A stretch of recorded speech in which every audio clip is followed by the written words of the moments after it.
హైడ్రా మాదిరిగానే జిల్లాల్లోనూ కఠినమైన వ్యవస్థలు. రాష్ట్రమంతటా చెరువులపై స్పెషల్ డ్రైవ్ చేస్తాం. కబ్జాలు, అక్రమాలపై ప్రభుత్వం ఎక్కడా వెనక్కి తగ్గదు. వరంగల్పై ప్రత్యేక దృష్టి పెడతాం. లేక్లను కాపాడుతాం. రామ్నగర్ నాలాపై అక్రమ కట్టడాలను తొలగించడంతో వరద ముంపు తగ్గిందన్న రేవంత్ రెడ్డి.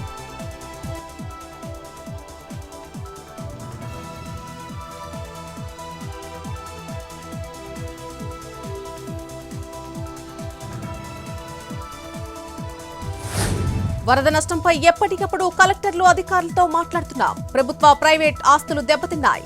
వీలైనంత తక్కువ నష్టం జరిగేలా ప్రయత్నాలు చేస్తున్నాం.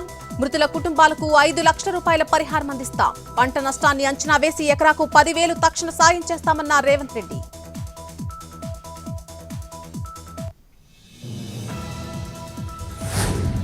నల్గొండ జిల్లాలో హరీష్ రావు పర్యటన.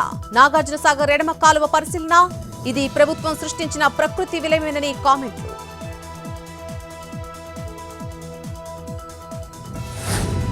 విజయవాడ పశ్చిమ నియోజకవర్గంలో ఇళ్లు ఖాళీ చేస్తున్న ప్రజలు. ఎలాంటి సదుపాయం అందించడం లేదని ఆవేదన.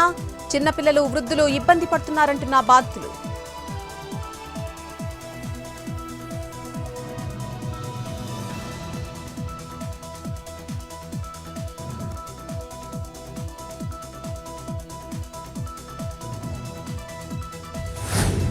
నాగర్ కర్నూలు జిల్లా దుందుబి నదికి పోటెత్తిన వరద. వాగులో చిక్కుకున్న 10 మందిని కాపాడిన పోలీసులు. 3 రోజుల క్రితం చేపల వేటకు వెళ్లిన చెంచులు.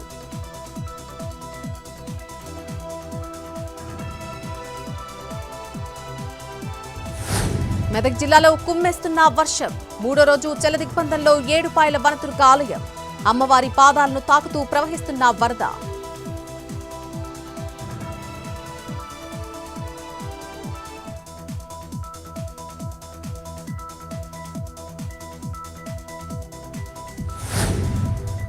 గుంటూరు జిల్లాలో భారీ నష్టాన్ని మిగిల్చిన వర్షాలు. కోతకు గురైన రహదారులు, 10,000 ఎకరాల్లో నీట మునిగిన పంట పొలాలు.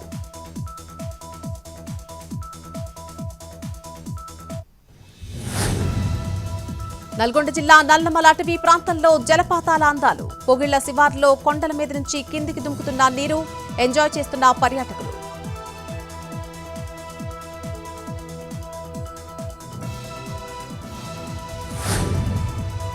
ఖమ్మం జిల్లా లంకాసాగర్ కు పోటెత్తిన వరద. ప్రాజెక్టు పూర్తి స్థాయి నీటి మట్టం 16 అడుగులు.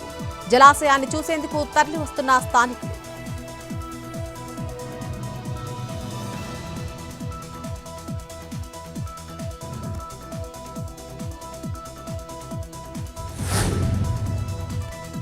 శ్రీ సత్యసాయి జిల్లా కొండాపురంలో విజిలెన్స్ దాడులు. స్థానికుల ఫిర్యాదుతో ఆకస్మిక తనిఖీలు.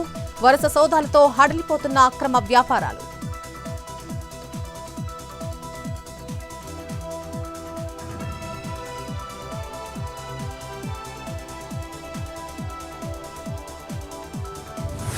భువనగిరి జిల్లా బురుగుపల్లిలో గ్రామస్తుల ఆందోళన.